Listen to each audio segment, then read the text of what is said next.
Usually they usually kind of do like a surprise, like they don't do it right away. But hey, okay. Yeah. So, and of course, shout out to Chris J1073. That's my Aunt Chris. Hello, Aunt Chris. Yep. Hey, how's it going? But Sephiroth was really cool. And what we're going to do now is Mr. Danny up there, Mr. Ultrasonic Player, has not seen the trailer for this yet. So we're going to do a live reaction to this. So Danny, go ahead, get that thing that's set up. Yep, you got it. See your live reaction to this trailer. Okay. So. All right. So here goes nothing. Here goes something. All right, here we go. We just want to see your face. We want to see your face.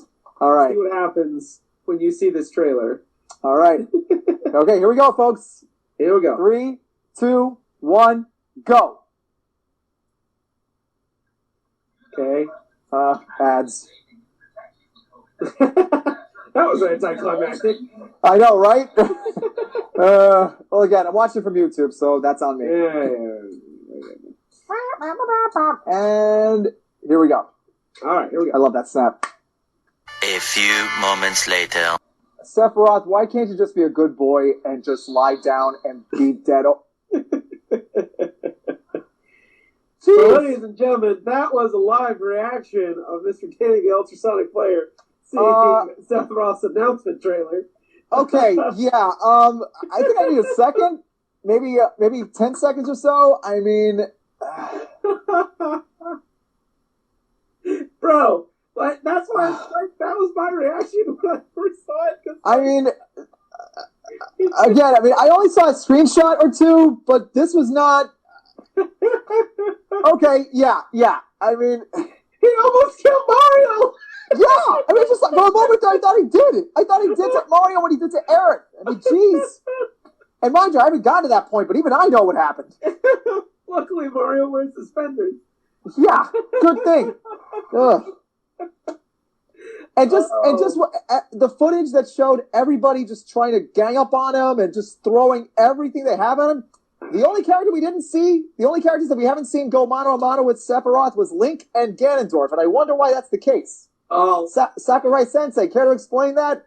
Bro, he took out the main boss in Smash Brothers with just a slice. He sliced him in half like a pizza. What in the world? Half like a pizza. Oh my gosh. Oh man. Good grief! I could, even if I was to stick my my OG Megazord and my Falcon Zord on this guy, it still probably wouldn't even do anything. Yeah, no, he cut it right through. No. So yeah, now you can see, like, when I saw the announcement, I was like, oh, okay. Holy. When I saw that trailer, I was like, okay. So yeah, I'm gonna be doing a lot of this right now because jeez. We don't know exactly when Sephiroth is going to be in Smash, but he is the next character for the Fighter Pass. So that dropped yesterday. All right. Yeah, so now we talked about Nintendo. Let's take on the big elephant in the room, or mouse, as the case may be. So Disney Plus had Investors Day last. Yep, they did. Did they? They dropped a bomb. Yeah.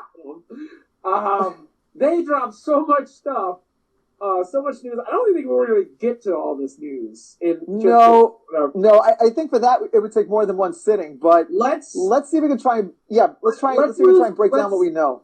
Let's leave the best for last. So we'll leave Star Wars for last. Let's talk Marvel. Yeah. Okay.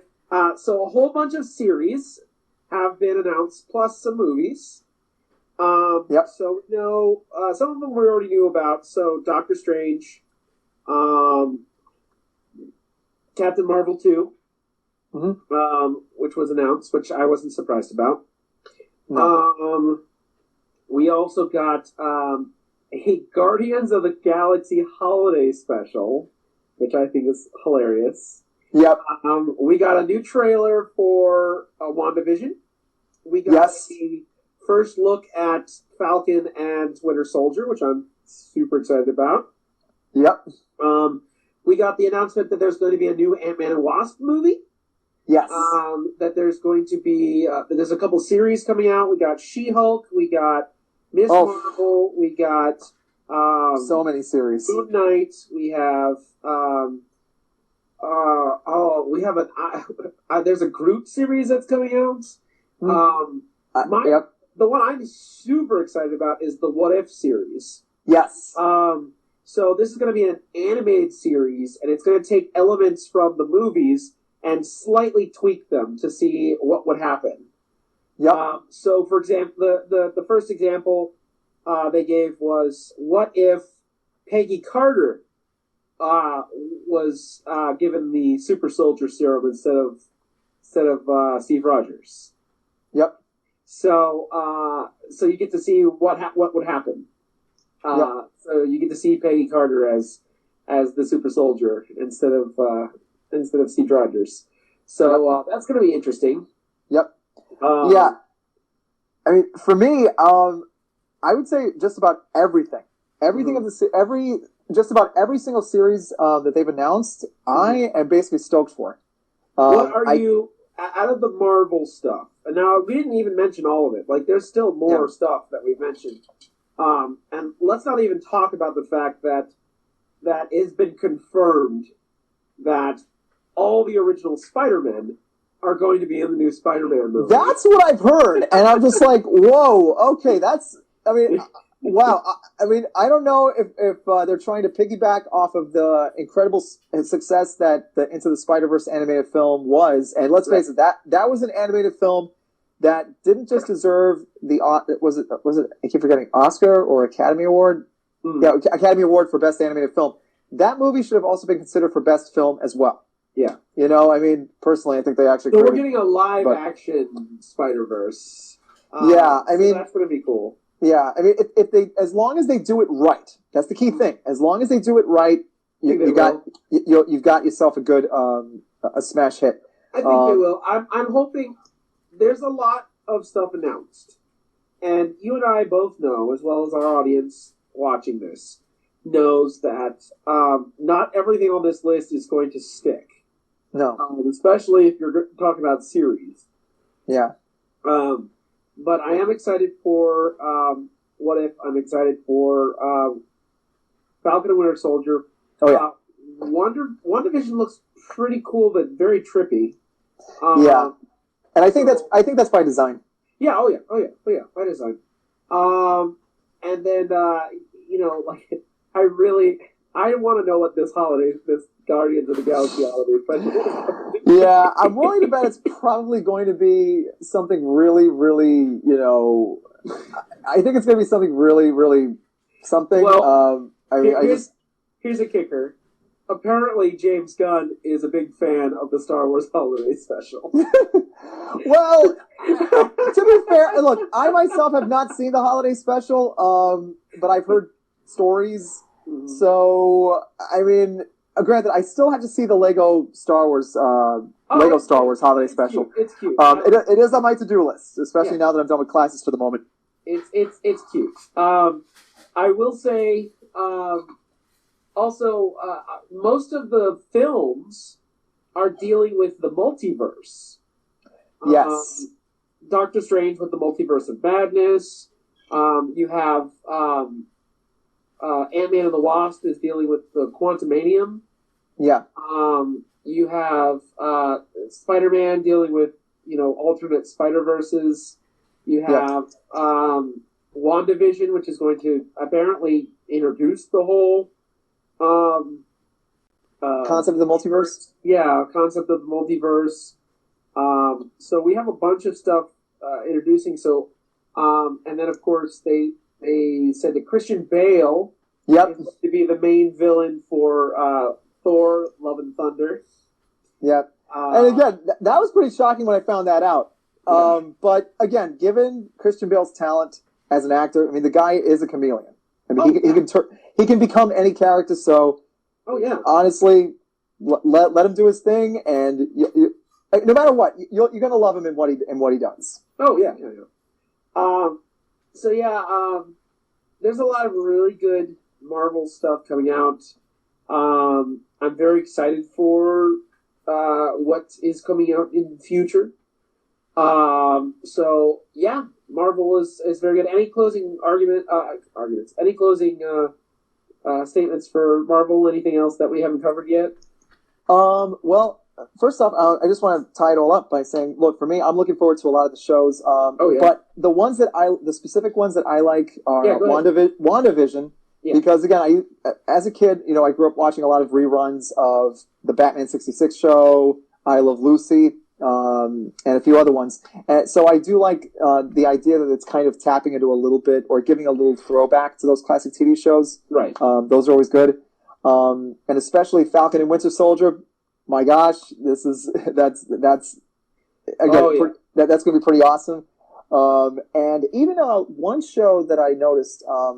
And it's not, and we didn't mention it. Was Armor Wars? And Ironheart. Yeah, and Ironheart.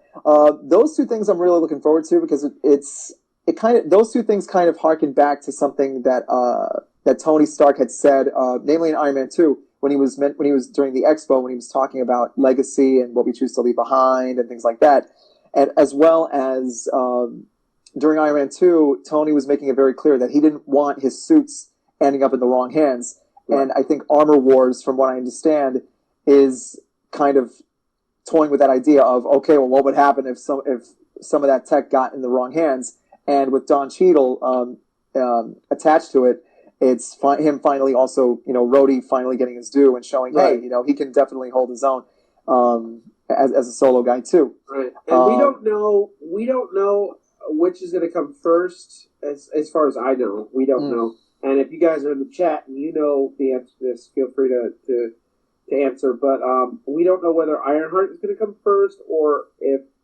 Armor Wars is going to come first. Yeah. And then introduce Ironheart and then have her own series. Ironheart is a newish character. Yeah, she definitely is. I mean, from what I understand, she's, I guess, somebody who's got the kind of creativity and technological know-how, or at least she's pretty much an inventor and a genius, much like Tony Stark and all of them. Right. And I guess, though it's funny because I remember, I think Kevin Feige had said that the character of Morgan Stark will return at some point down the road. Good. Which is good. And to me, I mean, again, I don't know what the plan Marvel Studios has, but I always figure that if there was a final MCU film, which, let's face it, at some point we know there will be, but I always figure that, to me, I always feel that, especially now after Endgame, I feel that the best way to kind of tie up the MCU film is to have Tony Stark's daughter be the one to kind of take it out. Right. Well, not take it out as in eliminate it, but to be the one to kind of help put the period at the end of the sentence. Right. Of course, granted, obviously she would have to be already, at least a teenager in her late teens for that. But yeah, so it's gonna. But then that begs the question: what will her superhero handle be? Because I mean, would it be Ironheart or Iron Maiden? Maybe even Rescue. Maybe take on their moms. That's true. That's true. They can play with that. But yeah, I mean, honestly, it just everything that they were able to drop on us was the best. It was the best Christmas present that Marvel could give us, and given everything that's been happening, in the real world, it's really a great way to be like, hey, we know 2020 was a complete, just a mess for a lot of us, but hey, look, we're going to start fresh. We got some new things for you. And in a way, it kind of helps. Add a little bit of. It does a few things to me. For us as the audience, it kind of gives us time to kind of help catch up on the films and really see the saga from the beginning to end, as well as give us a bit of a gap where there's nothing going on at the moment, but when we get back to it, you'll see that some time has gone by, and now we've got essentially the new generation, as well as any remaining heroes from the Infinity Saga still carrying the torch forward. Right. So I'm looking forward to everything they've got. But again, Falcon and Winter Soldier, Armor Wars, and WandaVision, even Loki. Even though I'm not. We didn't talk about Loki either. Yeah. So, but yeah, so it's in all, it couldn't be. There couldn't be a better way for Marvel to really help. Secret Invasion too. That's with, true. Nick Fury and I forget the character from Maria Hill. No, the character from Captain Marvel. I got what? Yeah. Oh, yeah. The Skrulls. Yeah. I was actually talking about this with an acquaintance of mine, and he said that in his opinion, he thinks that the reason why Nick Fury's off-world is because he's actually planning on creating SWORD, or SWARD. But again, it's a theory. But to me, it makes sense because, granted, I haven't seen Agents of S.H.I.E.L.D., but from what I understand, Agent Coulson was able to. He and his team, they were able to finally, weed out, the Hydra snakes, so to speak. So I don't know if S.H.I.E.L.D. is going to be back in action or if it's going to be, completely reformatted into SWORD. But it makes sense because now, because of what happened in Endgame, it's pretty obvious. Okay, look, Earth's not the only, Earth's not the only player in the game. There's plenty of other chess pieces on that board. Right. And also with that, the Avengers initiative, so to speak, has to expand. It has to expand beyond Earth. Right. And so, or at least that's what I'm thinking, because I'm kind of agreeing with that theory too, and it would make sense, we got to expand the ranks because everything else. And honestly, I'm looking forward to seeing what's going to happen within the next 10 years, because I really do feel that Marvel, or at least the MCU, does have enough fuel in it for at least 10 more years. After that, I don't know, but hey. Well, we're going to see. I'm excited for a lot of their different announcements. I'm excited for what they're talking about. All right, so let's move on to, before we go to Star Wars, we're not there yet. No. We're going to save the best for last. Best for last. Let's talk about one thing that I've been dying to talk about. I've talked a little bit about to my girlfriend already, is the announcement of both Disney and Pixar, the Walt Disney Animation Studio and Pixar doing their own series for Disney Plus. So I haven't heard Walt of that. Disney Animation, Walt Disney Animation Studios is doing a Zootopia, Moana, Tiana series. Oh yeah, Tiana. In Baymax. Series. And Pixar is doing Doug, Cars, and something else. I'm not sure exactly, but yeah, they're doing their own series. That's awesome. Wow. Not television animation, not the television animation division, the actual legit in-house cinematic motion picture. Usually doing the motion picture thing. Disney Studios. What are your thoughts on that? Wow. Well, aside from the Tiana series, which I heard about from a friend, I'm just like, wow, okay, well, this is good. And plus, I've always figured, Walt Disney feature animation hasn't really been doing too much, and it's really good to finally see them. I don't. Well, actually, no, straight. That's not true. They have done a few things, but to actually see them step up. A little film called Frozen. yeah. I mean, I just little indie film. Maybe you've heard of it. Yeah, I have. But I mean, hey, look, as long as obviously it's helped keep Walt Disney feature animation afloat, and at least that way it kind of takes a lot of the weight off of Pixar. And this new one coming up, Raya and the Last Dragon, that looks awesome. I'm very excited about that. Yeah, that one looks pretty interesting too. And plus, you have Kelly Marie Tran playing a part. Now, I mean, lead. Yes, that's a really good thing. So, yes. I mean, look, hey, I'm looking forward to it. It's a great. It looks like it's going to be a great film, and that's what I'm looking for. So, and then a couple of announcements about movies coming up from Disney Animation. Disney Animation Studio. We've got. I'm not exactly sure what the movie was called off the top of my head. In chat, if you're watching, feel free to.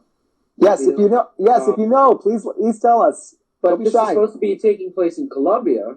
And the music for this movie is going to be done by Hamilton guy, Lin-Manuel. Oh, Lin-Manuel. Yeah, Miranda. Lin-Manuel Miranda. Yeah. So that's pretty cool. They're also doing an African-inspired animated film. Okay. And so that's cool. So they're doing a bunch of like multicultural films. That's really cool. Very cool. Let's see. Pixar is doing Turning Red, which looks very Ghibli-esque. Looks very Studio Ghibli-like. It's about a little girl, little girl, I guess. It's about a young teenager that every time she gets excited, she turns into a giant red panda. Interesting. Yeah. So that's going to be from Pixar. And then the other announcement, which I'm kind of excited about, is Lightyear. Yes, I heard about that. Starring Captain America himself. Chris Evans. Yep. So this is going to be a in-universe movie. Yep. That is going to kind of explain the origins of where like Buzz Lightyear came from. Yeah. So that's I think that's really original. It is. You know, while at the same time kind of giving us something familiar, but at the same time doing something original. So I'm not really even counting this as like a Toy Story movie. Like, it has some elements of, you know, Buzz Lightyear being an element of Toy Story, but like it's not dealing with Toy Story.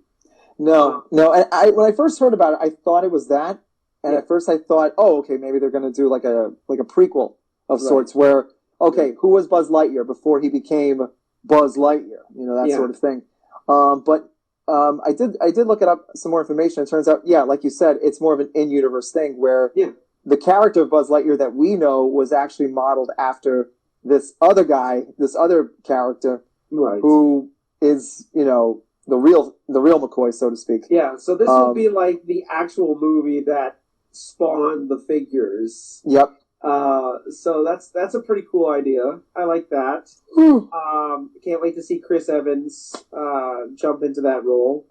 And to be honest, I actually have been wondering if he or any of the Marvel cast, for that matter, would do a Disney Pixar film. And of course, granted, we've already seen at least two of them. You know, Chris Pratt and Tom Holland Onward. Onward, yeah. That's another one I've been meaning to watch. But you haven't seen it yet? Oh, it's good. No, college. But anyway, I get you, dude. I'm in college too. Not my favorite Pixar film, but I feel it's very underrated as a Pixar film. By the way, in the chat, if you guys are excited for any of these things that we're talking about, feel free to message. Let us know. We'll comment on your messages as we go along. So anything you guys want to talk about, just really quick fire things. They're doing a Hocus Pocus 2. That's interesting. Yeah, they're doing a sequel to Enchanted called Disenchanted. What else? Oh, they're doing a live action Pinocchio with Tom Hanks. They're doing a live action prequel series of Beauty and the Beast, which is interesting. And I'm trying to think off the top of my head any other ones that we'd be excited about. Anything that I'm missing so far from Disney, Pixar, or anything like that? Not that I know of right now. Okay. All right.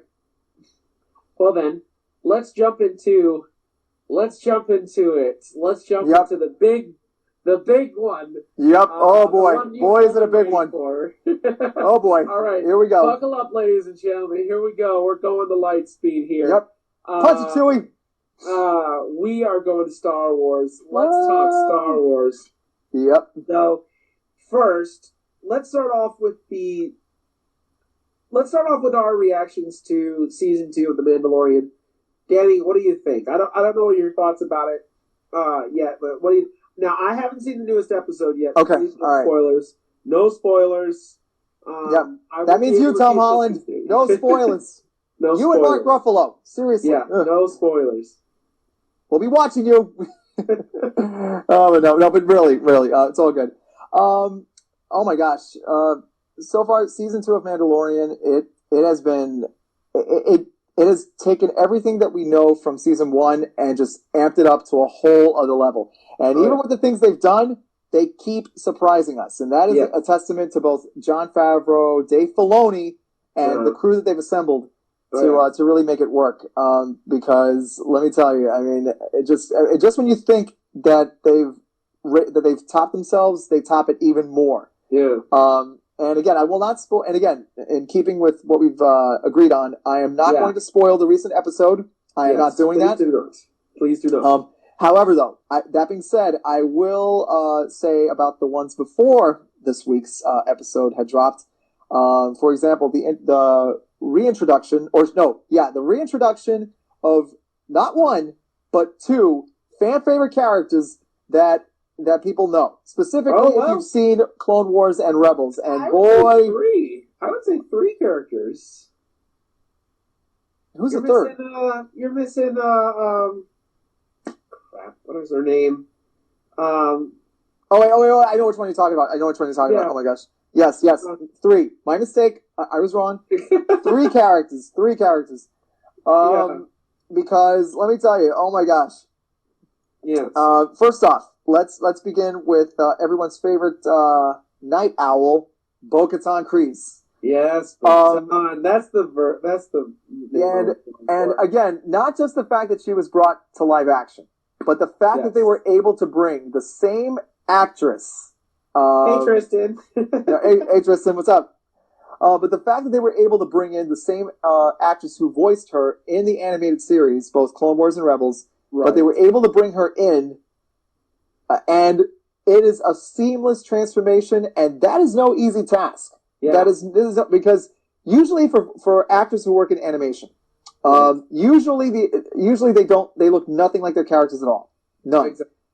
But Katie Sackhoff, she nailed, again, just like she nailed the part in the animated series, she was able to nail it in the live action. Just the mannerisms, the look, the dialogue, just everything, like, for a fact that yes, that is Bo-Katan Kryze. Oh yeah, and I know a lot of people were complaining that she looked a little young, but I'm like, you know what? Screw it. Yeah, and again, to give the character credit, I mean, I don't know if it was ever revealed, because again, I haven't gotten that far in Clone Wars, even though I've seen the final season of Clone Wars. I don't know. I know that she was the late Duchess Satine's sister, but was she her older sister or younger? Because it would make sense if she was younger. I don't think they ever said in chat. If you're watching chat, feel free to correct me if I'm wrong. I don't think they ever said. We just know they're sisters. I don't know whether they're older or younger. Yeah, because it would make sense because it would make sense if she was younger. Because obviously, the way she looked in Clone Wars, Rebels, and of course now, obviously the character doesn't even look like she's changed a day. She's aged a day, or at least her hair hasn't grayed up. As opposed to poor Obi-Wan, well, let's face it. You look at him in Clone Wars and Rebels, and then in New Hope, the guy just looks like he's just. But then again, living on a desert planet with 2 sons can do that to you. Plus, we don't know the Mandalorian physiology. They may age younger. That is true. We don't know. That is true. They may stay younger longer. Who knows? We don't know. But Bo-Katan was really cool. That was a huge surprise. I was so glad. Let's talk about... I want to talk about, actually, one you didn't mention, but is actually one of my favorites. Do you want me to say it? Because it's not the Marshal himself. Oh, Cobb Vanth? Cobb Vanth. Well, I didn't know until I found out that, he's a Legends character. Oh no, he's not a Legends character. He's not? He was introduced in a book series that came out before The Force Awakens, called the Aftermath Trilogy, which basically set up the universe, how the galaxy was prior to Force Awakens, and what happened during. So it had one linear story, but then every once in a while it would take a break. And it would go off into these little tangent stories for a little bit. And, some of them were, you found out what happened to Jar Jar Binks. Oh yeah. It's very sad. I know. I mean, I don't care what you think about the character. I for one, both back in the day, and even now, I was never put off by Jar Jar. Right. I never was, and I did see that documentary about the actor who played him, and my gosh, Yeah. I mean, look, the guy. Come on, he did his best. He did the best he possibly could. It isn't right that he should have been bullied for something that he was doing. I mean, for crying out loud. I mean, but anyway, but he's okay. He's okay now. Yeah. But getting back on task, Cobb Vanth represents something very important to me personally, because I have read starting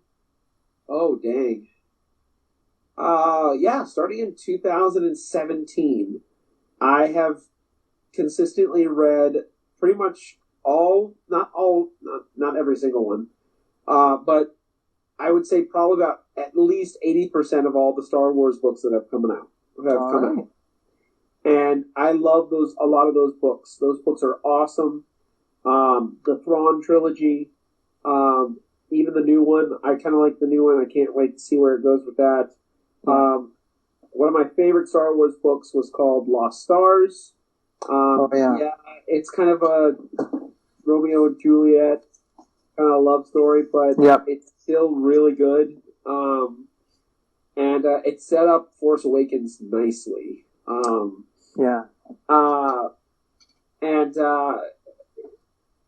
Anytime I got a nod to the books, because when I was a little kid, I read Star Wars books like crazy. Like, I love Star Wars books. And now, growing up, being able to read these books, again, and then seeing little nods and mentions was pretty cool. But now, actually seeing a character, the first novel character, jump from the books to live action is just very special to me. Wow. And seeing Cobb Vanth and, for the most part, his story, they changed his story a little bit, but not too much. They kept it fairly enough the same. Just a few changes here and there. But seeing that character for this season really made me happy. And then, of course, let's go ahead and talk about it right now. Yep. Ahsoka Tano. Oh my gosh. Oh boy. Where do we begin? Yeah. Where do we possibly begin? I love seeing Ahsoka Tano for the first time in live action. I thought, even though I was really sad that Ashley Eckstein did not get to play her, I was very happy with Rosario Dawson. She did a great job. She really nailed the character, the look. I think my favorite part that literally, like, that's the moment that got me to go, that's Ahsoka, was the scene where she was storming the gates, and she came up and like cut the gong thing in half. Oh yeah, no, that was amazing. She cut this one of the guards blasters in half with her lightsaber. Yep. And he was taken aback. He's like, "No, don't hurt me." And she just stood up and just gave this smile. And I was like, "That's Ahsoka." Yep. So seeing her in live action, and then not only seeing her in live action, but then getting a name drop of Thrawn. Yes. Even I didn't see that coming. Oh my gosh, I lost it. I lost all of it. It was like, we have the possibility to see Thrawn in live action. In the flesh. And even more than Cobb Vanth.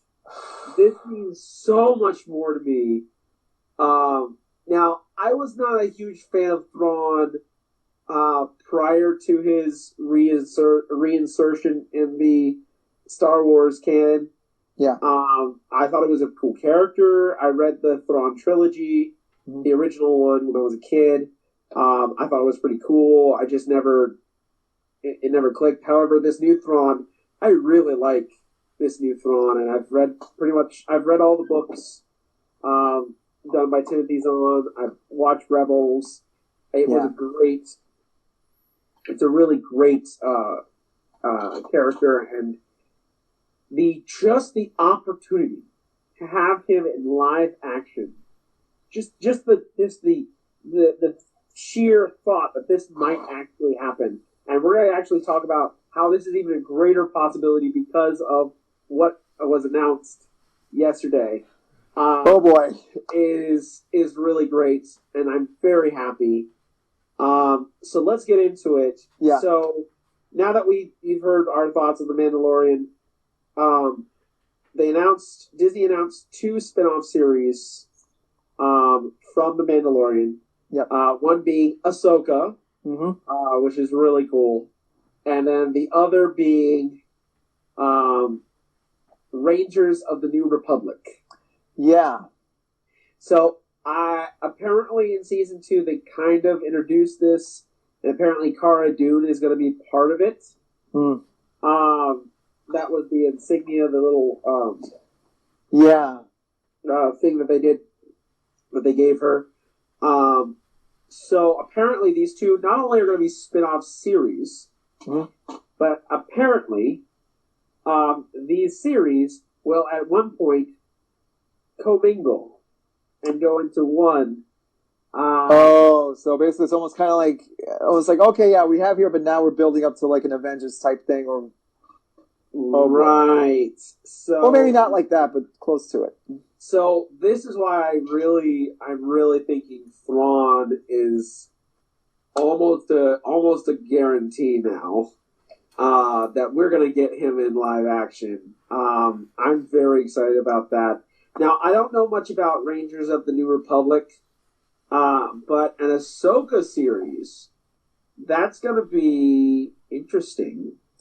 Yeah, I mean, just the name alone is going to be worth the price of admission, so to speak. And, of course, our boy, Dave Filoni, Yep. is going to be writing the thing. Yep. And both spin-off series are produced by Dave Filoni and Jon Favreau. Okay. So, with, of course, Dave Filoni writing for Ahsoka.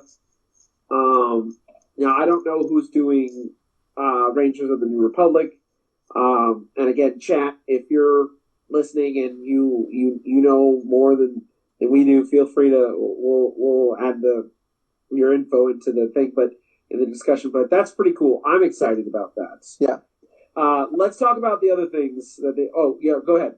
Yeah, actually, we were just about to get to that. There's one upcoming series, and you're probably going to mention it too. Yeah. It's the one that I'm probably looking forward to the most. Okay, what's your but I think you probably were about to say it. Okay. Unless I think, okay. Basically, Go ahead. among the many shows, the one I'm looking forward to the most is, besides Ahsoka, is Rogue Squadron. And I think that you probably that's were not a going to mention series, that. dude. That's a movie. Oh, that's a movie. Oh, yeah, dude. Okay. It's a movie. Oh, yeah, that's right. Yeah, it's a movie. It's a movie. Yeah, but okay, yeah, but still, but I'm super excited for Rogue Squadron. Yeah, I loved the games growing up. Yep. I wasn't so much a fan of the books. There are people I know that are a huge fan of the Rogue Squadron books. But not only that, on top of that, I don't know if you saw it, Danny, but the director, who she directed Wonder Woman. Yep. And Wonder Woman 84. Patty Jenkins. Patty Jenkins. Yep. Yep. Not to be confused with Leroy Jenkins. Just so everyone knows. So Patty Jenkins. I'm sorry, I can't not say that name without saying it that way. So she tweeted out a teaser, if you will. Yep. Kind of a teaser on her own Twitter account, not even Yes. on Lucasfilm, on her own Twitter account, talking about how her father was a fighter pilot, and who died in service, and she's been wanting to do like the greatest, like fighter pilot, like even better than, I'm sure probably better than Top Gun, which is going to be hard to top. Oh yeah, that's a tall order. Yeah, and she's very excited about this, and I'm excited about it too. And I'm this is the first. Also, this is the first movie after Rise of Skywalker. Yes. I don't know if it takes place after Rise of Skywalker. That's not what I mean by that. Yeah. We don't know when the timeline is for this movie.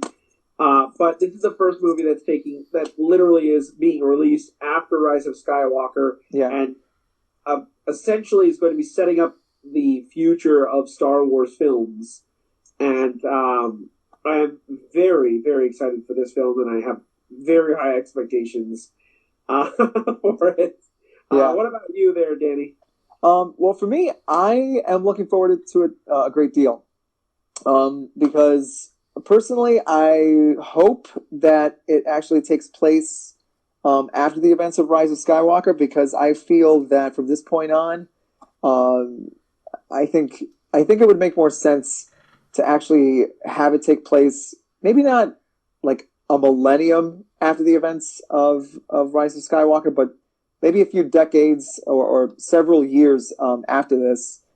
Because as The Mandalorian has shown, you can tell different stories within the Star Wars universe that don't involve the main principal characters. Right. Although, to be fair, I already knew that based on the original Expanded Universe books going all the way back to the 90s.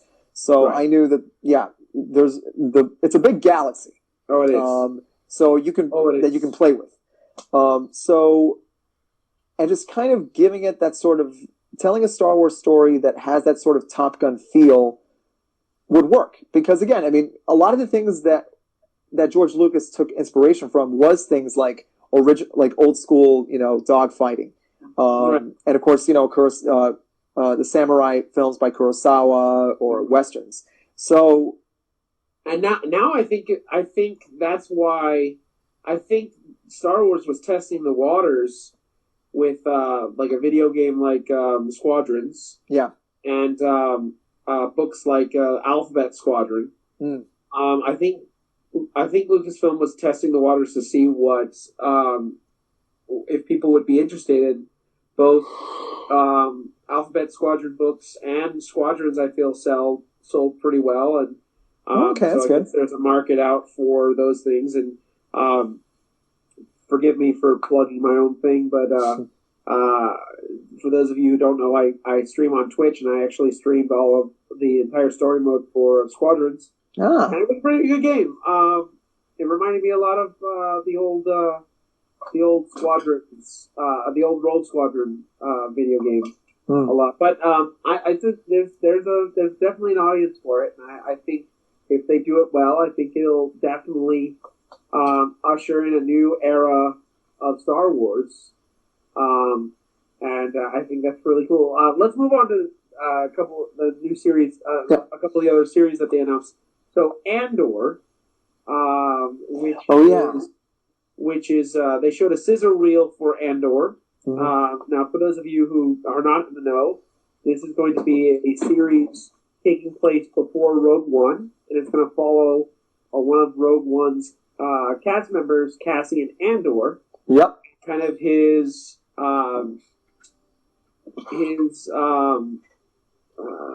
journey into creating the rebellion, helping create the rebellion. Yep. And it's going to be kind of like a spy thriller, which I think is going to be kind of neat in the Star Wars galaxy. I think that's a pretty cool idea. And I actually have a confession to make. That is that's another sizzle reel that I have not had the chance to see. So Arcaders, if you are still here, I am more than happy to do another live reaction right now. Because hey, come on, let's let's go ahead and. It seems Diego Luna, who played Cassian, he's very excited about playing this again, playing this character again. Now, they made no mention of K2SO, even though originally when this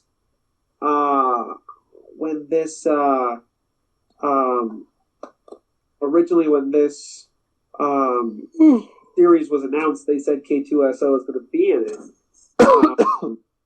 Oh, good night, Chris. Bye, Tristan. Yep. Have a good night. Yep. Have a good night. Thanks for joining us. Yeah. But in the Sizzle reel, there's no mention and or any look at K2SO at all. So I don't know. Well, they might be in it, they might not. Who knows? Who knows? Well, if you're up for it, because I know I am, I'm going to go ahead and actually do a live reaction of the Sizzle reel, if that's okay with everyone. Yeah, go ahead. All right. Set up your Sizzle reel. So chat, if you're listening, if you're watching this, you want to give us your comments while we're doing this live reaction of the Sizzle reel for Andor, because I've already seen it myself, so this will be Danny's first time seeing it. All right. So take it away. A few moments later. So, wow. Now that you've seen the Sizzle reel, what do you think? Wow. It's... wow. I mean, again, Star Wars is back. Yeah. You know, I mean, the movies are done, or at least, well, the Skywalker saga may be quote unquote done, but the saga will continue. It will continue. And I'm glad that it is, and boy, is it looking bright. Yeah. All right. So, speaking of the Skywalkers, let's talk a little bit about a small thing called Obi-Wan Kenobi. Yep. And a little announcement that said that Mr. Darth Vader himself, Hayden Christensen, is coming back to play Darth Vader. Yep. That's right. How is your that's your reaction? well, again, what was your reaction? It was like, wow. I mean, we were all hoping that he would appear, and I still stand by the notion that he should have appeared. And no, voiceover does not count. He should have appeared in the final battle for Rise of Skywalker, because again, even if it was a 2-bit clone of Sidious, that does not change the fact that nope, Anakin's got to come back and help Ben and Rey to finish it off. And because it feels like only in fan fiction and fan art are we ever going to see Anakin, step up to the plate and actually, stick it to Sidious. Right. But still, having him come back in this, in any capacity, and especially in a capacity that matters, is great. Yeah, I agree. I totally agree. And the cool thing too is that, because I remember years ago when Hayden had actually did make an appearance in Celebration. He his voice had actually, it didn't sound so like it didn't sound like a high tenor. It kind of sounded more in line with what with how Matt Lancer sounded, because Matt Lancer, of course, was the voice of Anakin in the prequels in Clone Wars. So the fact that his voice now kind of matches that sort of, again, I don't know if you can call it tone or timbre.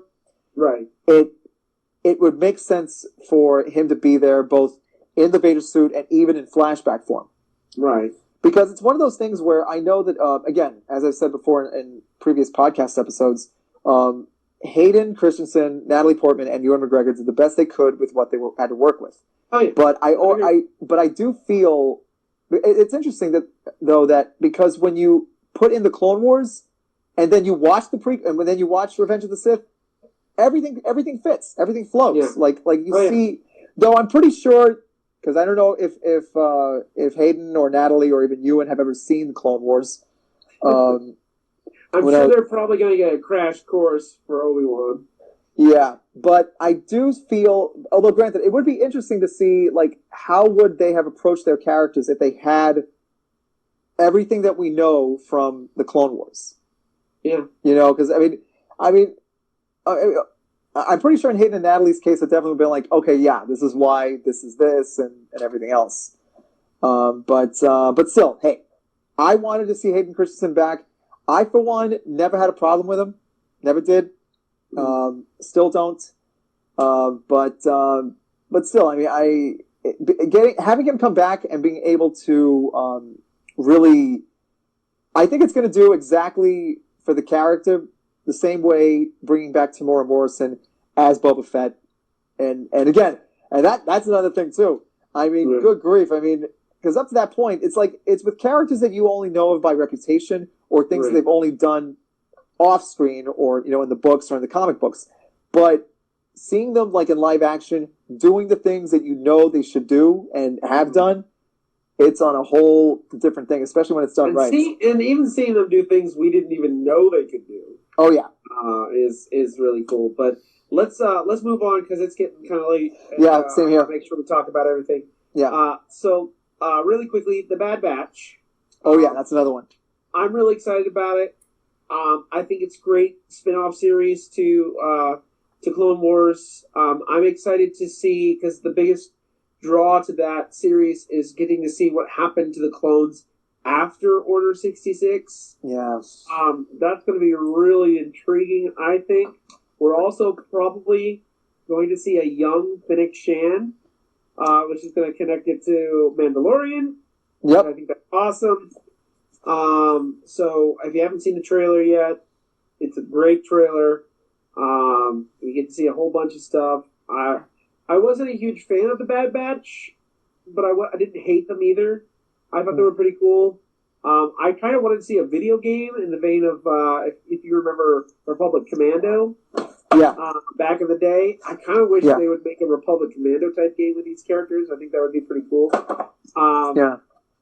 But did you see the Bad Batch trailer?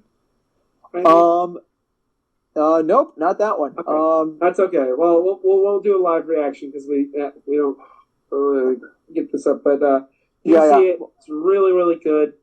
I think it's going to look really neat. I think they upped the ante a little bit too. It definitely looks just a tad bit different than Clone Wars, but not so much that it's out of place. Well, I mean, speaking of which, I mean the way they did the animation in the final season, it was like it almost felt like night and day in a good way. Yeah. To where you could easily incorporate it into the movies, and it doesn't feel out of place. It's that seamless. And again, I'm no artist by any stretch of the imagination, but again, I'm pretty sure as an artist yourself, you can appreciate just the evolution that Clone Wars has gone through from that one movie to season 7. It's like it's so interesting to see the evolution through all those different seasons, and so yeah. All right, let's move on. Another, just real quick, another animated series that they announced was a Droid Story, which apparently is all around C-3PO and R2-D2. Because that does beg the question. Because do you think it's about them, or do you think it's about another droid? I think it's going to be about them, but who knows? They may throw BB-8 in there. I don't know. Yeah, because it's like, but then it's like, I do wonder, like, what can they do? Because it's like, I would imagine, well, with Leia gone, right? I'm guessing, does that mean that? Well, we don't know when in the timeline it takes place, so true. So we'll see.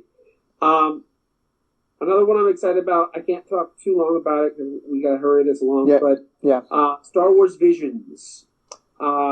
So they are taking the most popular and most well-received anime studios in Japan. Yes. And they are going to let them play in the Star Wars sandbox. And I cannot be more excited. It has very much Animatrix and Batman, Gotham Knight vibes to it. They're going to let each studio kind of do their own thing. Oh, so it's like that, where it's basically like these different stories, maybe not interconnected, but yeah. So that's gonna be cool. Lando, we don't know much about it, but that's gonna be cool. I'm hoping it connects to Solo. I'm hoping Donald Glover comes back to play Lando. Is it Donald Glover? I think it's Donald Glover. Okay. Yep. Donald Glover. Yes. The Acolyte looks interesting.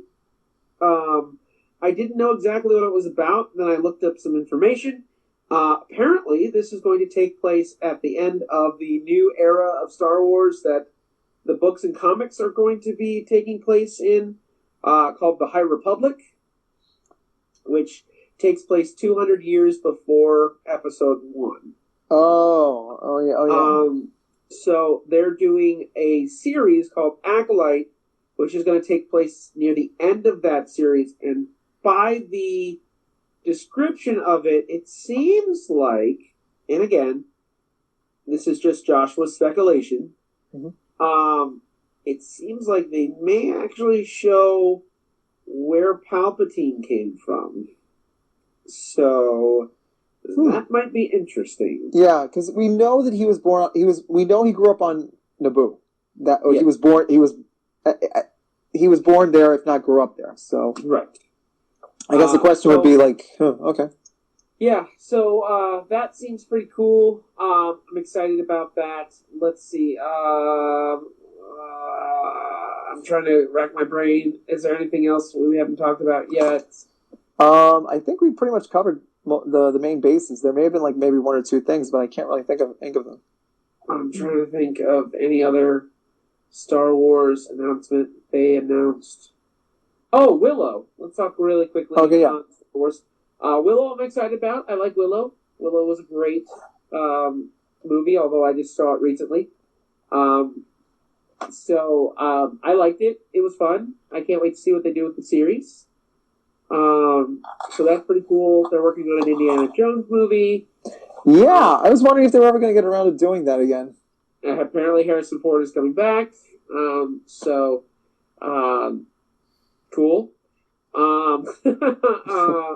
Some other titles that they mentioned, I've never heard of before, but we'll see what happens. But I think, if I'm not mistaken, I think that is it for all the Lucasfilm announcements.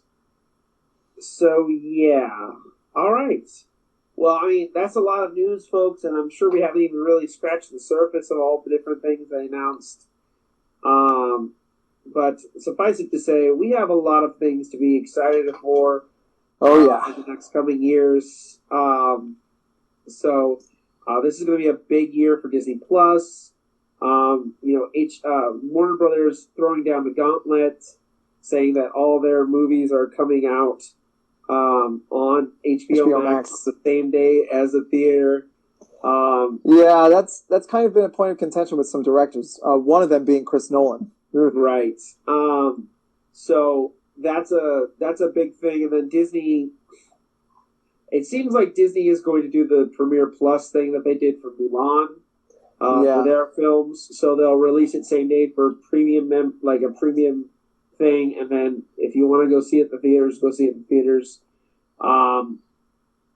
Fine, sure. But there's a lot to be excited about. Oh yeah. Coming up, and I'm very glad that they. My theory is that this was actually supposed to be announced sporadically throughout the year, but because of COVID the situation, they probably couldn't do it. They just decided to just drop it all in one spell swoop. Yeah, well, you know what? I think what a swoop it was. Yeah, yeah, and you know what? That maneuver actually turned out to be the best idea they could have done. I think because it definitely allowed us to kind of appreciate the stuff a lot more. Because I think if they had actually decided to go ahead and announce all this stuff during the year, I don't think it would have been as impactful or as meaningful to audiences and fans all over. Yeah. So, well, guys, I think that's gonna be it. It's getting late. Yep. I got work in the morning. Yep. Same here. Same here. But I hope you guys enjoyed this. Comment below. Tell us what you're excited about from the Disney Plus Investor Day, Nintendo, and whoever else decided to announce things. I think it's funny that Netflix also is like, well, we've got things too. Yep. They announced their live-action Winx Club series. I know nothing of this. I just know it exists. Yeah. So, there's a lot of really good stuff coming out, folks, and we're very excited about it. But anyways, folks, thank you so much for joining us. Again, our website is thearcadearchives.com. Again, thearcadearchives.com. I've been Joshua. You can find me on Instagram and Twitter at ubernerd527. That's again ubernerd527. And you can also find me on Twitch on Sunday nights for Sunday night streaming. This week we'll be playing some more Hyrule Warriors: Age of Calamity. So join me for that. It's a great time. And you can find me at twitch.tv/ubernerd527. Go ahead, Danny. Yep, and you can find me over on Twitter as well under the tag at UltraSNCPLYR9 as Danny the Ultrasonic Player. I'm also on fanfiction.net as well as, and of course I'm on Instagram as well under the same name, Ultrasonic9. So you can follow me there. And of course I am on the website, of course, as one of the scribes. So yeah, come over and check us out. Awesome. All right, guys. Well, thanks for joining us for this impromptu thing, and thank you, Danny, for coming up with this idea. This was a really great idea. Yeah, thanks. So we'll see you guys later. Bye. All right, see you later. Bye. Hey Arcaders, this is Ray Gunn from the Arcade Archives Network. I hope you've enjoyed the podcast that you're listening to. If you're listening on iTunes, please give it 5 stars. A lot of time and patience go into every podcast we do. 5-star ratings help us so we can continue giving you this quality entertainment every month. And don't forget to share us with your friends. If you're listening to us on YouTube, please give us a like and subscribe to our channel. And if you're over on our Facebook page, please like and share. Once again, we do this for you guys and we enjoy doing it every single month. So every little bit helps. So please go online and like us today. Thanks, keep playing like it's 1981, and I'll talk to you guys later. Bye now.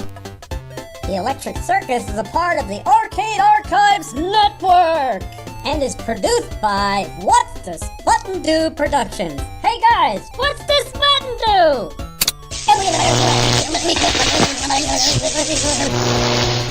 Oh, that's what the button does. Oh. The Electric Circus is a part of the Arcade Archives Network.